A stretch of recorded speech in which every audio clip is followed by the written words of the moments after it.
Welcome to Politics Done Right. Welcome to Politics Done Right. My name is Egberto Willies, your host at KPFT 90.1 FM Houston. I hope all of you guys had a wonderful Turkey Day, if that is what you eat. I hope you had a wonderful Friendsgiving Day, if that's what you call it. A Thanksgiving Day, is that what you call it? I hope it was a great time. I know one thing. I got a chance to really work on my, finish up my book. So I quite didn't have Thanksgiving on Thanksgiving, though the wife and daughter went out to Dallas with family to get it done as I stayed home and wrote. But you know what, guys? It's going to be a great day and we're going to have a great time. But before I get started with the program, I want to point out something that's important. You know, people are not going to say much about it on the news. They'll say, hey, gas prices have been falling and all that kind of stuff. Or they are going to kind of give it that tacit notice, right? What I want to do is go a little bit more in detail on that again. But beforehand, I want to give you guys our number, 713-526-5738. Again, that number is 713-526-5738.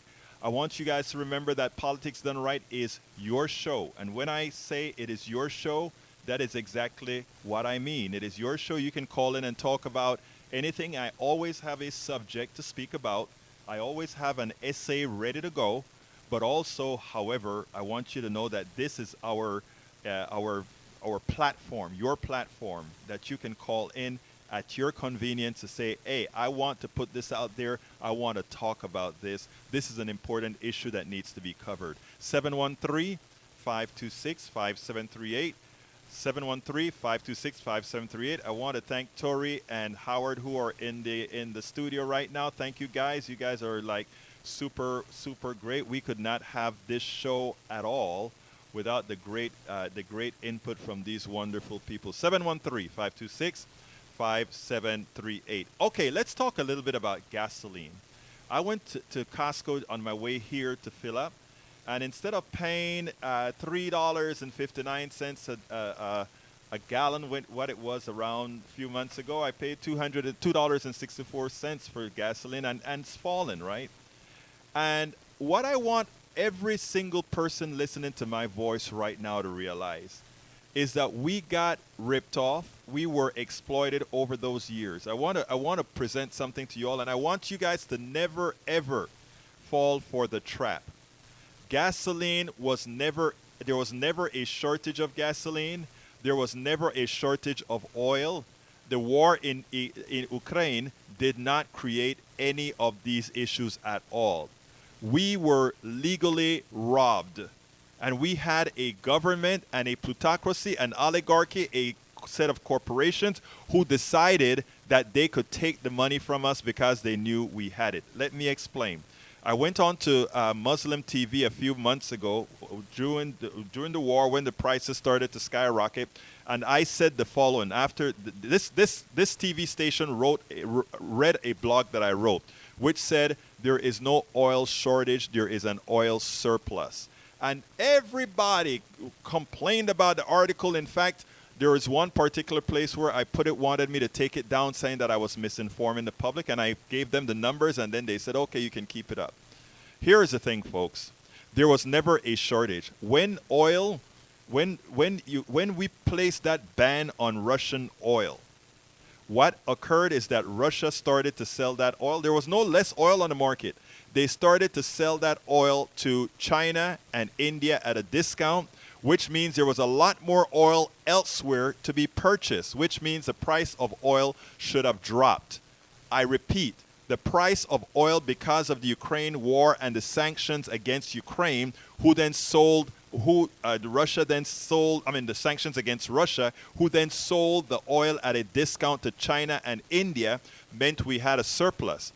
The first reason you should have noted that there is a surplus is when Saudi Arabia said, and we are going to cut 2 million barrels of oil a day. You don't do that if you think if there's not a surplus, if you think otherwise you would create something called demand destruction. That didn't occur, folks. So I want you to understand this, and I want you guys to be sufficiently enraged with both your representatives and the oil companies. That was a legitimate theft. It was a legitimate theft. There was no oil shortage. Even with the announcement that Saudi Arabia is going to take off 2 million barrels of oil off the market, notice that the oil prices are still falling. I repeat, the oil prices are still falling. And here on the internet, Bridge MCP is saying something that you should know. Hey, Berto, U.S. allows Chevron to expand energy operations in Venezuela. The license, limited in scope, was issued amid the resumption of talks between the Venezuelan government and opposition and comes as President Nicolás Maduro desperately needs to improve the economy. And you see, the United States figure we have a symbiotic relationship here with Venezuela. We'll even put more oil on the market, even though Venezuela has some of the sourest oil, a lot of sulfur in their oil. But anyhow, so what I want everybody to understand right now is that we were robbed. And how did they perpetrate this? They knew that we had a stimulus. They knew that Americans had a few extra dollars in their pockets. Do you think our oligarchy was going to allow us to save that money for a rainy day? Do you think they were going to allow us to catch up on our bills and catch up on the debt that we have?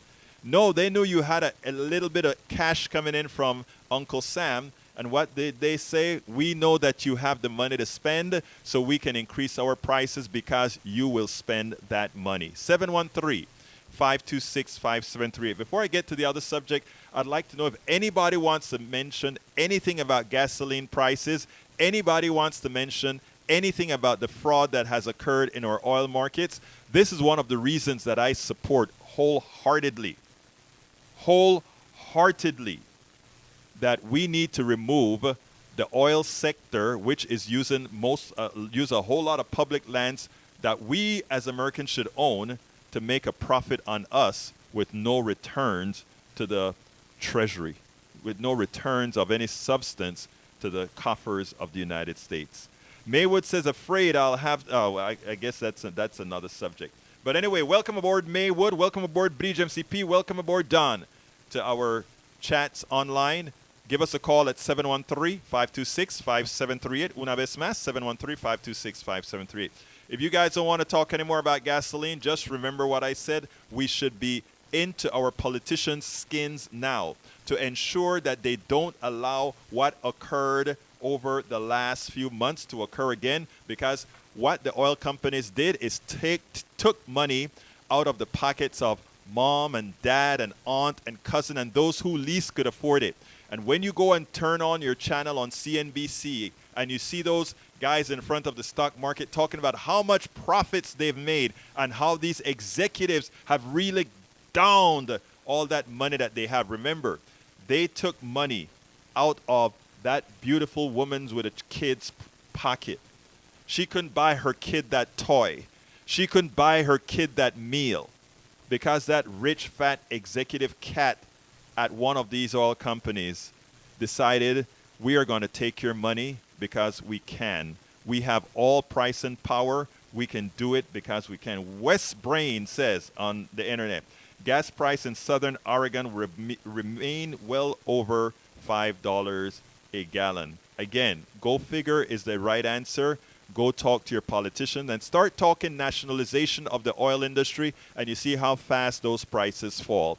If they ever believe that you are going to start being a part of the solution and not just complaining, if they ever believe that you are really going to start engaging the politicians to do the right thing, then they will start immediately dropping these prices because they're scared that finally Americans will get up. Americans will wake up and say, no mas, no more. All right, subject of the day. Title of the show today is, We Willfully Submit Ourselves to the New Bondage. And what is the new bondage called? Antiseptic slavery. That's the title. We willfully submit ourselves to the new bondage. Antiseptic slavery. Doesn't sound nice? Nobody wants to consider themselves a slave to any system. And, you know, especially, let's say, our majority population. We know in America that we had slavery, but it never happened to us. So my subtitle is, it is easy to be pessimistic in the times where most have acquiesced to an insidious form of bondage. I refer to it as antiseptic slavery. I am optimistic, however, that grassroots action is the answer. And it starts right here. It starts right here. It starts with you listening to these words that we speak about. It starts with you calling in and engaging and giving info, supplying info, taking info, sharing info that's practical and that is worthwhile. It is important that we get there. 713-526-5738. Again, that number is 713-526-5738. Anyway, the title of the show again, like I said, is We Will. Okay, we can go ahead and throw that whenever he puts the name on. David. Come on into our system. All right. Para ver. Él estará ahí bien pronto. That means he will be on air with us very soon. David will be with you shortly. Don't worry about it. We'll get that. There you go, David. You're on. Hey, Alberto. I was just listening to your discussion about the so-called oil shortage. Yes, sir. You know, a few years ago, I received from a friend a pamphlet, and it was from Rice University, the James A. Baker Institute. Mm-hmm. And what they did was it had to do with a study concerning in-ground oil resources around the world. And they talked about some of the other countries like Venezuela. I know they claim that Venezuela has the greatest. Yeah, Venezuela has the largest reserve of oil, discovered oil already. Yes. Well, now, you know, along the north coast of Russia, there's approximately 7,000 miles of coastline in the Arctic Ocean. And the James A. Baker Institute, according to this report, the estimated oil deposits along the Arctic Ocean that Russia has access to probably total up to 4 trillion barrels of oil. I believe that. Yeah, I believe that. And then consider how much land that Russia possesses, the largest country on the face of the earth. Right. And how much of that area has actually been explored by Russia in respect to oil deposits. A lot of it has been explored, David, but the thing why they talk about Venezuela, it doesn't surprise me, however, that Venezuela has the largest reserves right now discovered, because again, also we have to realize where Venezuela is. Venezuela is in an area where there's a whole lot of life, and you know oil is past life, right? Both. Yeah. Well, I know about Orinoco. Yeah. Orinoco, exactly right, yes. And there are a lot of other places. Venezuela is like sitting on a pool of oil because, again, remember, there's the Amazon there and all of that and all those plants and animals and everything that were there over millions of years.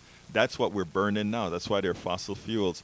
But the reality is, yeah, Russia probably has a whole lot of oil. In fact, America probably has a whole lot of undiscovered oil right now in some of those mountains where we have faults, etc.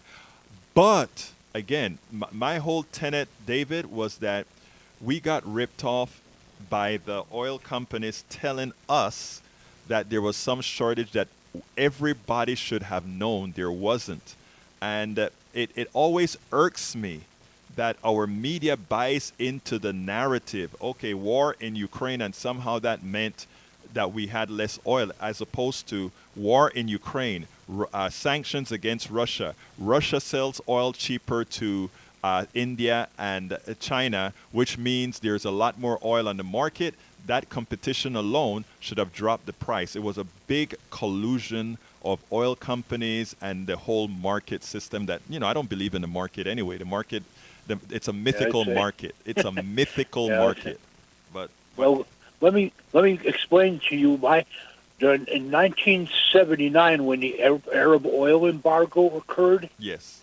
I was living in Albany, Georgia, and I still remember in the United States, no matter where you went, there were lines of Yes. automobiles standing waiting to get gas. Yes. And this was a genuine oil shortage. Exactly. And I remember seeing those even in Albany where I was living. There were lines of cars trying to get to the gas stations to at least fill up a tank of oil, gasoline. However much gasoline was left in the storage tanks at the gas stations, and David, and you are so right, and that is what I tried to impress on people months ago. We never once had a gas station that had no gas. And that's where when I talk about a mythical market, right? Supply and demand and all this crap that they talk about. And by the way, I do believe in supply and demand in a true free enterprise system. But in our market system, it doesn't exist. We just have price collusion, and we have those who control this thing called a market. It's a mythical market, and until we can find a way to express that to everybody, we can actually then fully take control of it. You say, David. Go ahead. well, these corporations, whether it be oil or other, we're existing in this oligopoly, Yes. which is these large corporations. They control the markets, and they control prices, and they control supply, and they control demand. Right. So they have to create this myth Right. in order to convince us and to delude us into thinking that, well, the reason why they have to raise prices is because they're not making any money. I have these two right-wing ladies who come to this meeting that I go to on Thursday mornings at the Tracy G Center, and they always try to tell me, well, the oil companies, when I explain to them the profit, and I said, profit, man, and they say, well, there's still profit is, and what they're doing is they're trying to distort the definition of the word in order to convince me that these mega billion-dollar companies are not making any money. Right. And I know it's a lie. And but what we have to do, David, is and you hit the nail on the head. Those old women that you talk about speaking to, right? They're listening to a set of media, and look, the media is purposefully confusing them. These women aren't bad. These women aren't evil. The evil ones. Well, I noticed. I never said they were. Yeah, right. I didn't. Sorry if you implied that I was telling you that. That's not what I meant. What I'm trying to say is they're not evil. They're just deluded. Exactly. And what we have to do as people who are in the know is we have to find a way to reach them, because they've been reached by Fox News. They've been reached by right-wing mail outs. Larry Kudlow. Right. They get all this email from, and it's not only what they see on TV. See, and that's a mistake a lot of progressives make, believing that all these people are just looking at Fox News. I know people that are completely delusional that have never listened to Fox News, but you know what they listen to? Emails that they get daily. I'm on so many right-wing subscriptions right now, and if you see some of the stuff that these people get in at email, and that is where it's at. And I wish more progressives would understand that. I send out myself with valid information. I send out about 10 to 15 pieces of email to populate the space, David. All right. And by the way, anybody who wants to be on my newsletter, go to politicsdoneright.com/newsletter and sign up. politicsdoneright.com/newsletter and sign up. And the reason I'm saying this, David, is I am on so many newsletter mailing lists that your friends are likely on. And the crap that they hear from them, I'm telling you, David, is ridiculous. And that's why we have to do the same. We have to do it with corroborated information, and that's what I do. I send out 15 or so emails a week, and that's what we have to do. Alberto, yes, sir. This is the province of the what I call critical thinking or critical inquiry, where you do not rely on just one source of information. Right. What you do is you examine as many sources as you can, and then compare it with what you have access to in your daily life. Right. For instance, like I mentioned to you, I can drive around Houston and this entire area, and I don't think I'll ever see any gas lines. I won't Right. see vehicles parked up Right. unless there's some gas station that's engaging in a price war. Right. They just dropped the price of their product down to like a few pennies per gallon.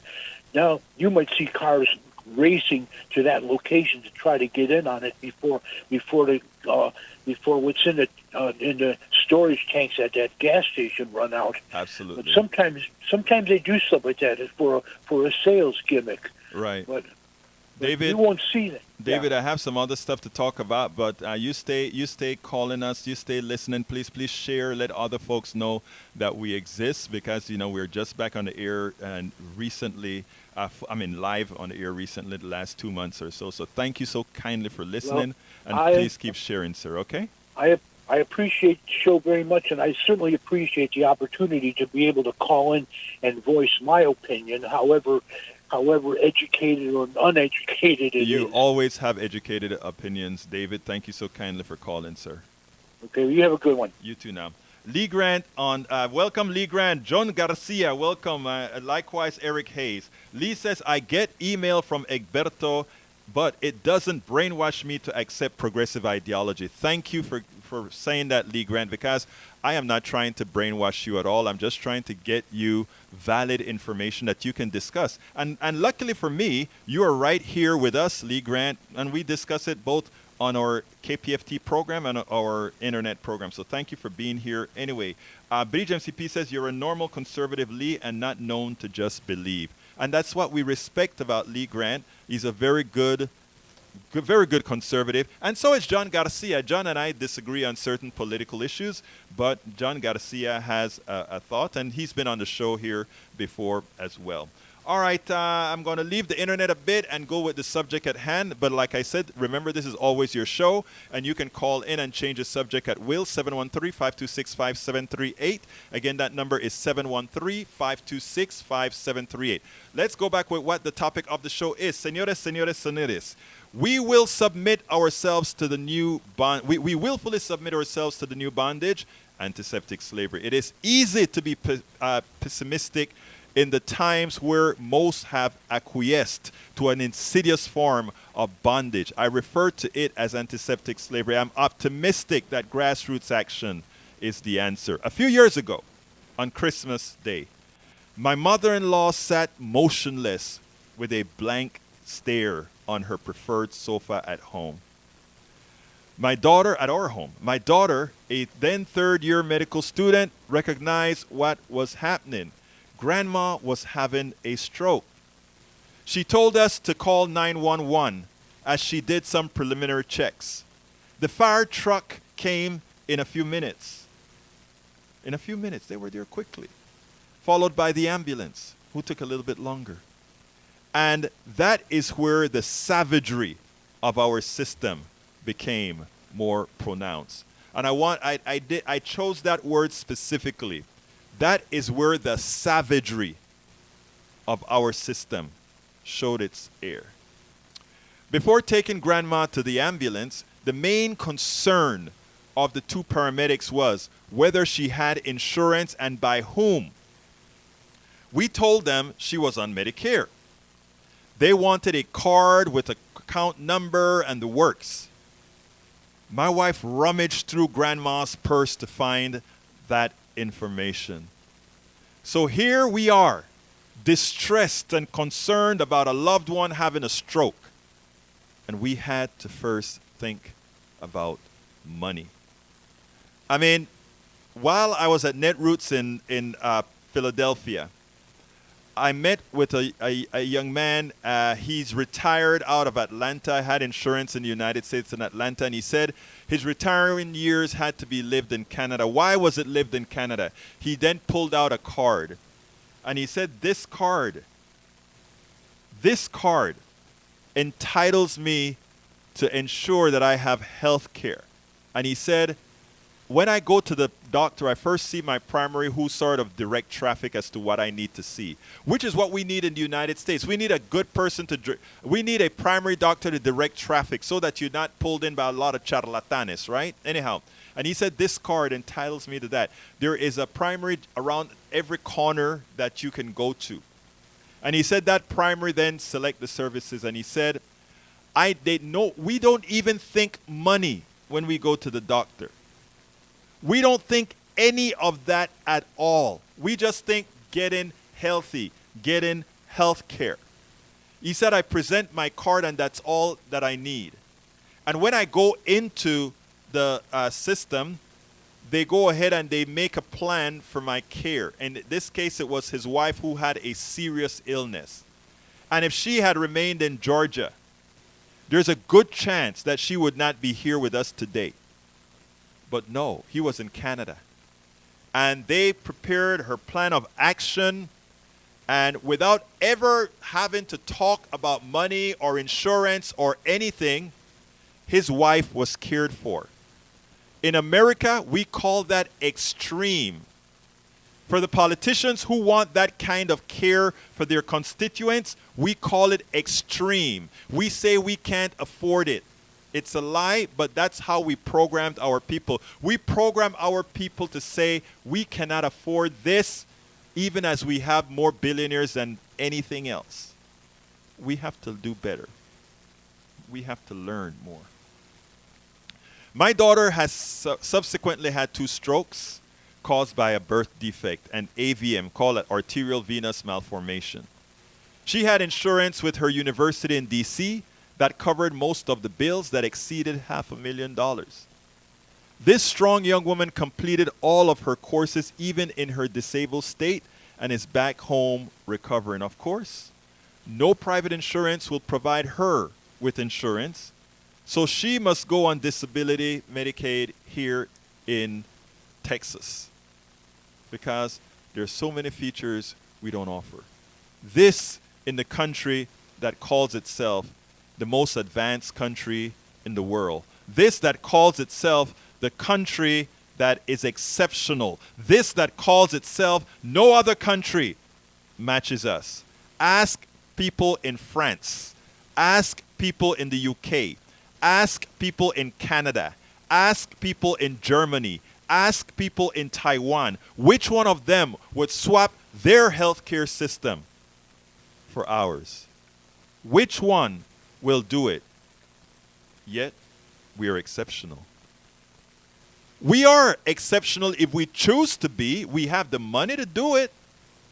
But we have allowed psychopaths to become billionaires under the pretext that they earned it. Not one single billionaire has earned the monies that they have. Not one. And anybody wants to have a debate as to whether any of those billionaires are deserving of the billions that they have. 713-526-5738. Again, that number is 713-526-5738. As someone who has always had insurance, where I have paid north of $20,000 a year in today's dollars, it pains me that we the people tolerate the exploitation by the few. I have had policies that cost me north of $1,200 a month with a $10,000 deductible. In effect, I was just giving my money to those big multi-million-dollar paychecks to insurance executives. Again, remember that. Whenever you are paying your insurance premium, you are just paying somebody to pay a bill for you. And for that, they take 20 to 30% off the top to pay executives. And people will say, well, Obamacare limited insurance companies from only charging 18%. Folks, there are magical ways insurance companies use to have much more than that 18% speculated by the Affordable Care Act. So forget about that. They take 20 to 30% off the top. Medicare, not the Medicare Advantage. Medicare, standard Medicare, has a cost about 1 to 2% to administer it, and it does it better than the private companies do. They'll never tell you that. But remember when you go into your doctor's office, how many different nurses have to be calling different insurance companies to figure out what you're covered for, what you're not covered for, what you deduct. All of that they have to do. Very inefficient. Medicare just says, okay, you got a bill. Everybody is presumed to know it, do it right, and we have audits that check ourselves every so often. The government is a lot more efficient in paying for health care than the private sector. But they won't tell you that because, again, they're paid not to tell you the truth. Anybody wants corroboration? We are more than willing and able to provide the corroboration. It's all there. It's just that Americans get most of their information from line networks. They get information from journalists that aren't doing their jobs, that aren't digging in detail, that are not telling you over and over again, and allowing the liars that send you email every day, that allows you the liars that send you, that puts on the TV every day. Let's do better. Let's do better. Want to call in 713-526-5738? Do you have a story? 713-526-5738. Most Americans want health care for all. Most Americans want family leave. Most Americans want a livable wage. Most Americans want affordable child care so that they can get a reliable job. Most Americans want a clean environment. Yet, we are unable to get our senators of either party to provide the policies we all want under the pretext that it is extreme and too expensive. How is it extreme to support what most Americans want? How is it too expensive when we have a growing number of the super rich who earned that wealth on all of our backs? How is it extreme? They want to talk about, we don't want to increase to a living wage because it'll hurt the small businessman. The small businessman was paying $7.25 or whatever the minimum wage is in the lowest base state for decades. Right? $7.25. That small business person, if he's a baker, his flour increased in price and he paid it. If he's a candlestick maker, the wax increased in price and he paid it. If he's a grocer, the eggs, the ham, the meat, all these things increased in prices and they paid it. The only part of their expenses they are unwilling to pay is the expenses of human beings, the wages of people whose expenses themselves also went up. So here you have small businesses saying, we don't want the minimum wage increase. 10 years ago, minimum wage is the same. They don't want it increased. They were willing to pay the electrical company and all these other companies more money. But they were not willing to do it for human beings. They were not willing to do it as they should.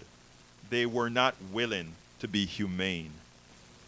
That is the instantiation, folks, of evil. I know people don't like when one says that. But when you can pay all of your bills otherwise, right? You pay it. You don't have a problem, you pay it, right? You pay it.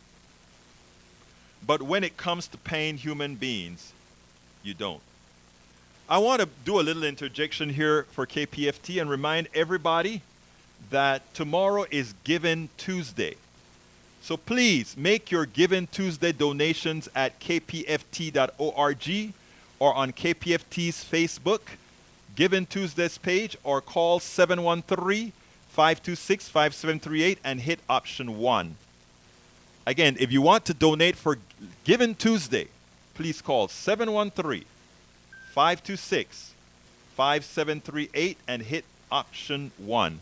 If you want to talk to me right now, if you want to call into the program right now, call 713-526-5738 and hit the number 2.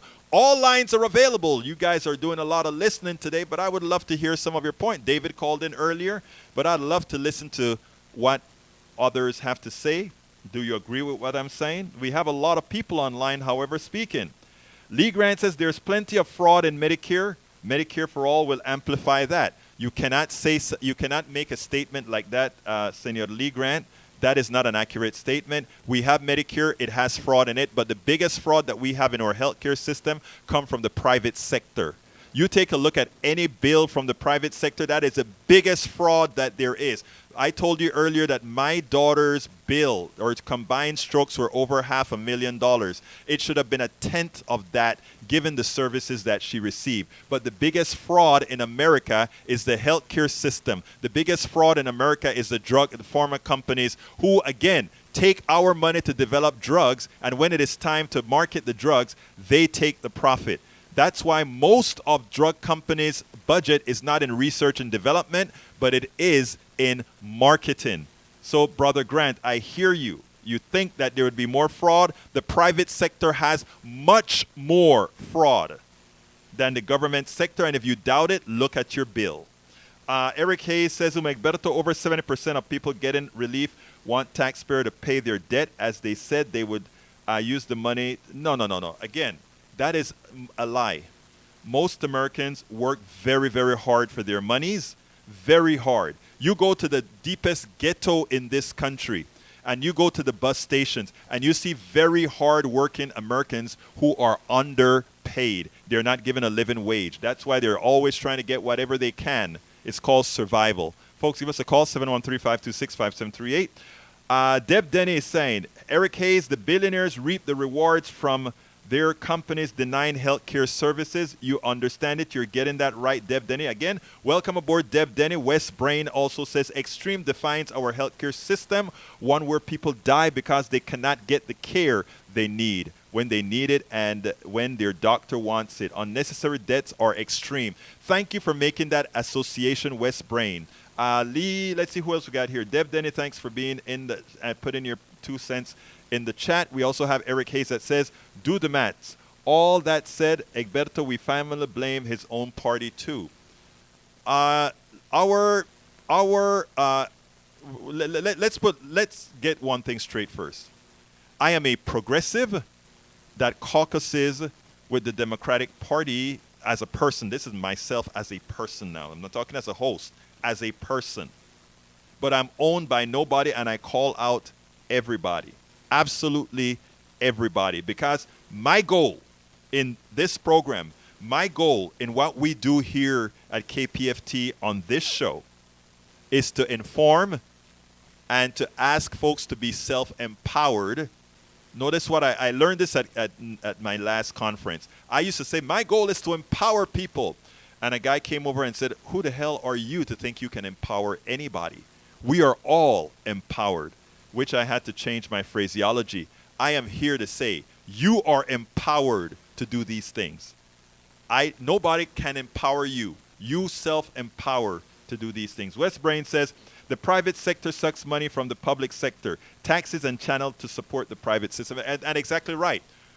Most of your tax dollars eventually wields itself right through the private sector. Anyhow, 713-526-5738. Again, folks, please be sure, give us a call, 713-526-5738. Hit the number 2 if you want to talk to me. Hit the number 1 if you want to give a donation for Giving Tuesday. Anyhow, continuing with the program here. Like I said, most Americans want health care for all. Most Americans want family leave. Most Americans want livable wage. Most Americans want affordable child care for them, that they can go out there and get a meaningful job. Most Americans want a clean environment. Yet we're unable to get it because the senators, Democrats and Republicans alike, people like Joe Manchin saying, it is extreme. It is extreme to care. It is extreme for us to provide services that we can actually afford. No, they are the ones that are extreme, folks. They are the extreme ones. At least 80% of Americans are in a type of bondage that they believe they must endure. I call this form of bondage antiseptic slavery. Why? During the brutal form of slavery that blacks endured, they were considered property. The slave owner who only cared about capital had to keep his machine, the slaves, productive. They had to clothe, feed, and provide them with health care. They had to put all these services into those machines. They're slaves. They had to invest in them. Today, masters, the corporate executives have made the new slaves and employees expendable and replaceable. It is a system more efficient than slavery. While its brutality does not leave physical scars, its economic damage is permanent. Come on in, Paula. How are you doing today? Doing good. Talk to me. Okay, well, first let me say I agree with some of the things you're saying Yes, ma'am. as far as health insurance and stuff like that. Mm-hmm. But are you aware that the progressives are responsible for the Federal Reserve? Look, let me tell you something, okay? It's, first of all, I'm not going to preach that I know who and how the Federal Reserve got formed. So I will take your word on that, okay? I will take your word on that. So Well, I don't. please do your research. Yeah, I don't mind. I will do it. But as far as given that you just told me that, I will have to research that before I go ahead and just start talking Well, about it. Sure. Okay. But is there something else you want to say? Because I want to answer that, however. If there is something else you wanted to add to that, or? Well, I just wanted to say that if you go on marketplace.gov, Mm-hmm. you can get health insurance for a reasonable rate, but you probably need someone to help you do it. Okay. So I urge people to call them and get them to walk them through and figure out the best plan, because the silver plans are not usually the best. Right. Let me just say one thing, though, Paula, because, again, I have a small company. For the longest time, for probably 20 years or so, I was the one who carried insurance in her home. My wife just happened to get a job that gives insurance that was better than me getting it off the market. As a business owner, you know it's very difficult to get good insurance that's not a group plan or whatever. So I did a lot of research on the health insurance, and you are absolutely correct that if you go to healthcare.gov, you can find policies that are not super expensive. But that wasn't the issue that I'm talking about. Here in Texas, we have a problem. By the way, are you in Texas or somewhere else? Yes, I'm in Texas. Okay, in Texas, our governor decided not to go for the Medicaid expansion to the Affordable Care Act. And in doing so, he sentenced over 2,000 Texans to death. Let me explain. When it was initially offered, or it's still offered, when the Medicaid expansion to the Affordable Care was offered, it came to the states at zero cost for the first 3 years and 10% thereafter.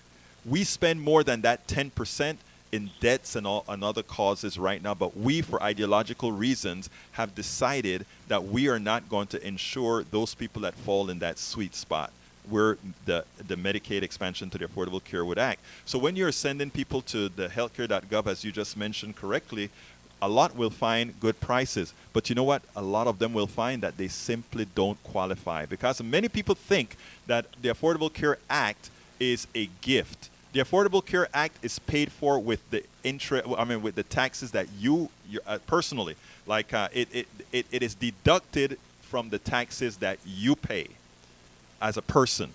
So let's say you earn $40,000 a year and you pay $3,000 in federal tax.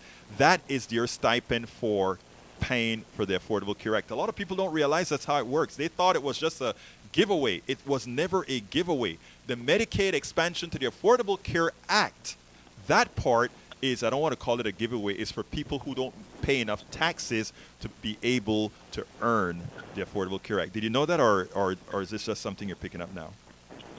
No, I'm very aware. Okay. I'm very aware of how it works. Yes, my husband is self-employed, and we have one income. So Right. So you get what I'm saying. yeah, and my daughter's disabled. She's on SSI and Right. disability, and so yeah, I trust she has me. to have Medicaid. I know the system is Good. bad, and I agree with you on that. Yes. Now, what do you disagree with me on? That's what I want to hear, my dear, beautiful lady. Okay, well, I do disagree with the minimum wage points that you made, Okay, only because I Let me stop you have right there. friends who live in New York, Yes. and minimum wage is much higher there, and Yes. so is the cost of living. Yes. Let me ask you a foolish So question. it will raise the cost of living. Yes, it will. Let me ask you a question, though. As a small business 10 years ago, right? was paying $7.25 for minimum wage, right? Do you, right? Yeah, and that's ridiculous. Okay, but let's assume it's not ridiculous. All right, let's now 10 years later, the cost of living has gone up 40%, right? Should that minimum wage still be at 7.25? In Texas, no. That's and you know And really, Texas is one of the few states I think that are still paying that, Right. as far as I've known. the southern states. Yeah, most I of agree. the It should go up. It should go up to probably a 9. Right. I don't know. Honestly, that is my thing, right? My thing is not to know the. I don't. I can't.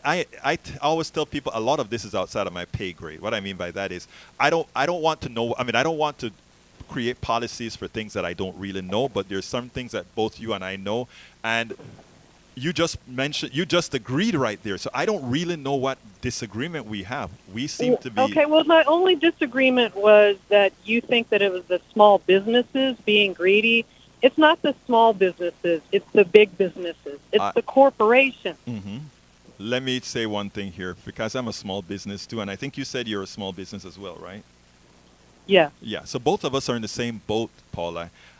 Maybe I need to modify how I said about small businesses. What I'm saying, what I wanted to say with small businesses, and tell me how I could say this differently, and is as follows. You're as a small business owner, you know that your electric costs increase, your whatever products you used to make your product, all those prices increased, and you had to pay it because they increased. Well, your employees, all those costs increase for your employees also. I am saying that we should have some mechanism that also takes that into account, because it's only the human side that we don't have to increase the prices off, right? You're right, and you have no choice but to pay however much they want Right. to charge you for energy. Exactly. It's an energy mafia. It's the Right. energy mafia. I am with you, young lady. I'm with you. And what I'm saying is, a lot of times, when you said, did I know the progressive, did the Federal Reserve and all of that, all of those things may be true. And well, actually, if you tell me, I believe you. You sound like a very responsible person to me. All right? So what I really want to say is the following, though. And that is, if you take a look at what we generally smirk about, and I don't even want to say fight about, smirk about, these are all smoke screens. We have a bigger fish to fry, and that is our plutocracy. They really take advantage of us, and they keep us fighting for crumbs. I want to make sure that your daughter has all the health care she needs. I want to make sure that you don't have to jump on healthcare.gov to fight and figure out what best prices to take and make options as to, well, if I take this low price, I won't be able to see this doctor, that doctor, that doctor. I want a healthcare system for all, because we can afford it, because we deserve it, because we earned it. Your thoughts? I don't know about earning it, but You don't think think- you I earn think healthcare, we're- Paula? Or let me ask, do you go to the well, grocery store every I day? think it should be available on the free market, and it's really not. It's Why on the free controlled market? Why on the free Because market? it would be cheaper. It was cheaper if you look up the price of healthcare in the 80s. Mm-hmm. It was much lower. Yes.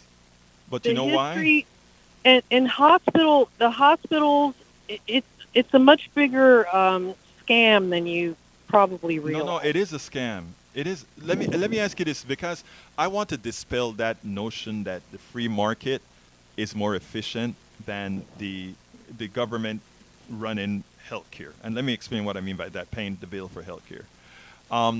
Isn't it true that if we have 10 different insurances and a doctor's office has to have personnel to figure out which insurance companies to use, that's going to cost more? Isn't it also true that every healthcare company has to have its own CEO and all of that, databases, advertising costs, and all of that? Even if government is 10% inefficient, let's say it's 10% inefficient, it still will be more efficient than the private sector. And that is, we are so. Well, you know what? I Yeah. will definitely give you that point. And after what we've all been through, Mhm. in over the past few years, I think we will eventually get to that point. Mm-hmm. We will get. You know, Because yes, it's too expensive. you know when we get there, Paula? We get there when we get folks like you there. And this is what I mean this from the depths of my heart here. When you said we need to leave it up to the market, my heart sank. Okay? And then when you just came back Well, that's the ideal. yeah.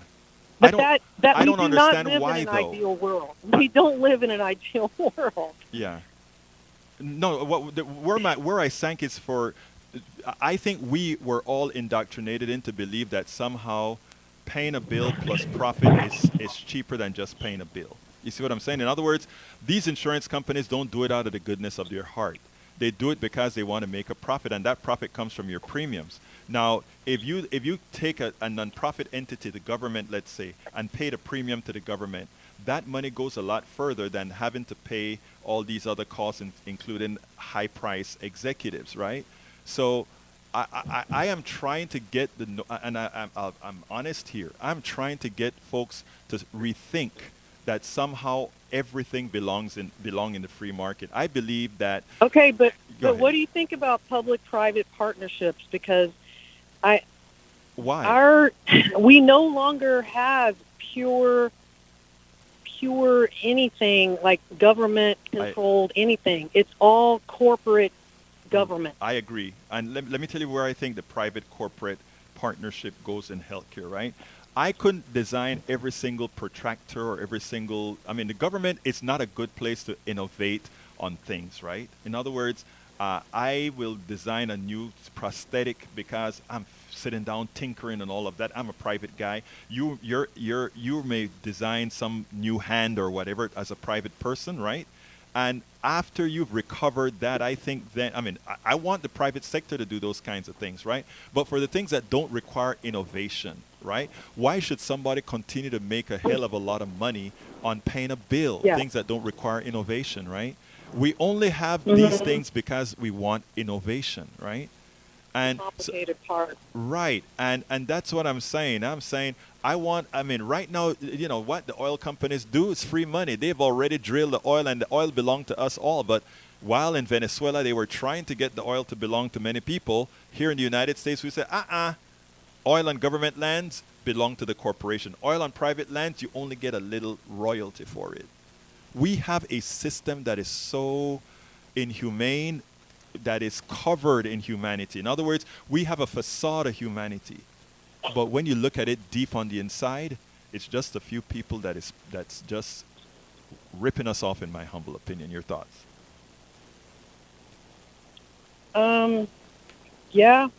Yeah, I'll agree with that. And I might lose you because I'm about to drive into a dead zone. That's fine. Let me just tell you, I got to go as well. And I want to thank you for calling in and really being present in the conversation. So thank you so kindly for calling, Paula. Oh, I enjoyed it very much. Absolutely. You have a wonderful day. Anyway, Paula was great. I love the way we are able to communicate these particular issues. You want to say something? Yeah, I wanted to chime in about the Federal Reserve. Yes, sir. You know, she'd mentioned that it was progressive. Woodrow Wilson, that's arguable if he's a progressive or not. But, you know, what is progressive about the Federal Reserve and what they do right is that they're basically a co-op. They issue non-profit loans, interest-free loans.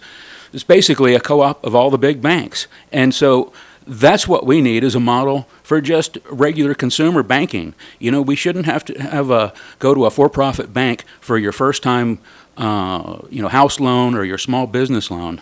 So I think it's relatively progressive. Yeah, I don't understand it. I never studied up on that, so that's the reason I gave her the answer that I gave. But thank you for that piece. I didn't know that at all, Tori. I hope you heard that, Paula. Tori is a historian, a history teacher, and he knows a whole lot of this stuff as well. Anyway, folks, let me finish with the article because we're coming close to the end of time. It goes as follows. At least 80% of Americans are in a type of bondage that they believe they must endure. I call this form of bondage antiseptic slavery. Why? During the brutal form of slavery that blacks endured, they were considered property. The slave owner who only cared about capital had to keep his machines, slaves, productive. They had to be clothed. They had to be fed and provide them with health care. Today's masters, the corporate executives, have made the new slaves and employees expendable and replaceable. It is a system more efficient than slavery. While its brutality does not leave physical scars, its economic damage is permanent. So why do Americans tolerate this when these are examples around the world of systems that work better, where people are demonstrably happier? Too many either believe that is how things are destined to be, or they believe they have no recourse. It have been written, I have written about this ad nauseum, about the fraud that is our healthcare system, our education system, and economic system as a whole. But the wealthy, the plutocracy, and the oligarchy have a huge megaphone. It is well funded by a ruling class that presents a beautiful face of philanthropy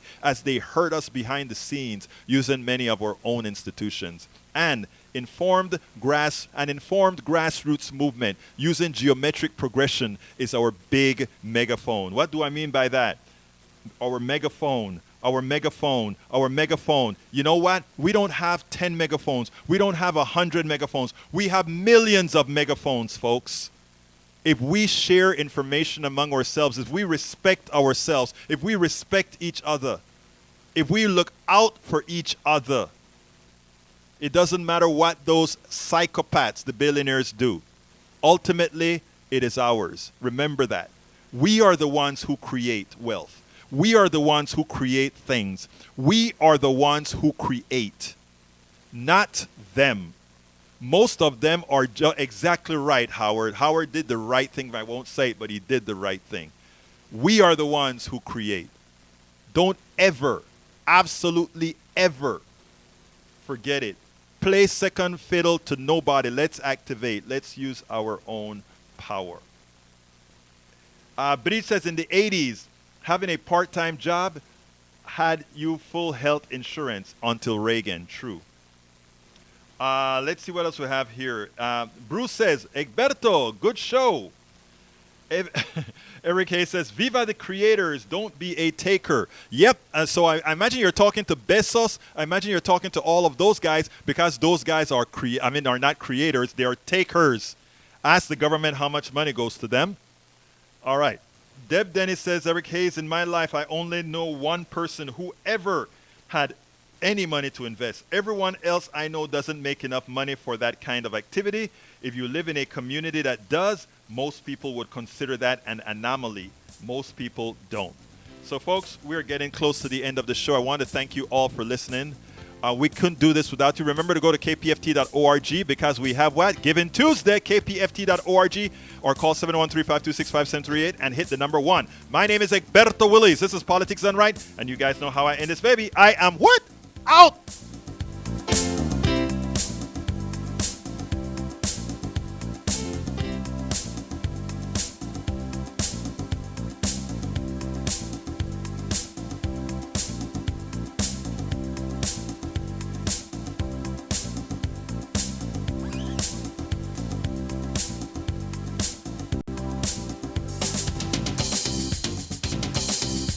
To protect his home and family.